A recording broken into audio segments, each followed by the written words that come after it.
Assalamualaikum warahmatullahi wabarakatuh. Hai everyone, saya Erneti Zulfa dari kelas 12 MIPA 1 akan mempraktekkan sebuah hasil karya kami, yaitu adalah sebuah rangkaian sel volta.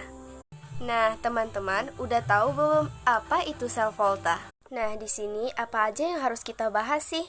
Yang pertama, apa itu sel volta, manfaat dan tujuan pembelajaran sel volta, alat dan bahan, cara kerja, estimasi, dan kesimpulan. Mari kita simak ya.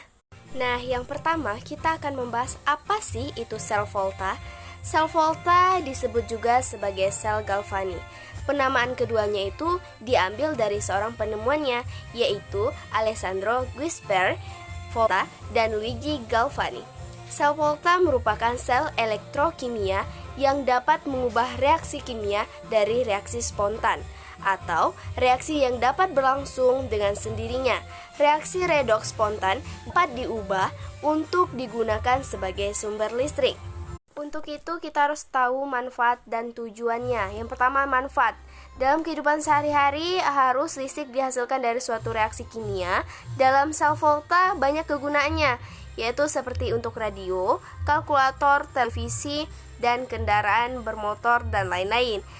Sedangkan tujuannya itu untuk mengetahui adanya hubungan antara reaksi kimia dan energi listrik sehingga terciptanya produk sebagai sumber. Sebelum kita mengetahui tata caranya, tentu ada alat dan bahan yang disediakan. Yang pertama alat, yaitu adalah capit buaya, kabel, paku, gunting, logam, dan pisau. Sedangkan bahan itu ada jeruk nipis, kentang, tomat, dan manggis. Kemudian kita akan membahas tata cara pembuatan rangkaian listrik dari energi buah. Yang pertama-tama yang harus dilakukan adalah mengukur kabel yang diperlukan. Di sini saya memerlukan 1,5 meter, itu kira-kira ya. Kemudian menusukkan uang-uang logam yang telah disediakan dan paku dengan jarak yang tidak berjauhan ya, dan juga tidak terlalu dekat.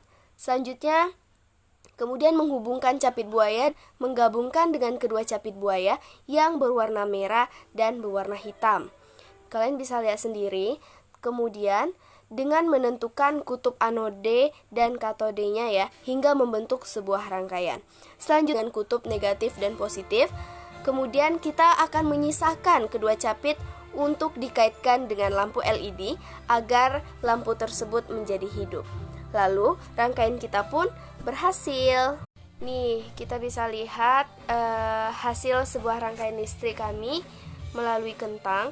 Di sini bisa kita lihat dengan jelas bahwa lampu LED-nya hidup dengan terang.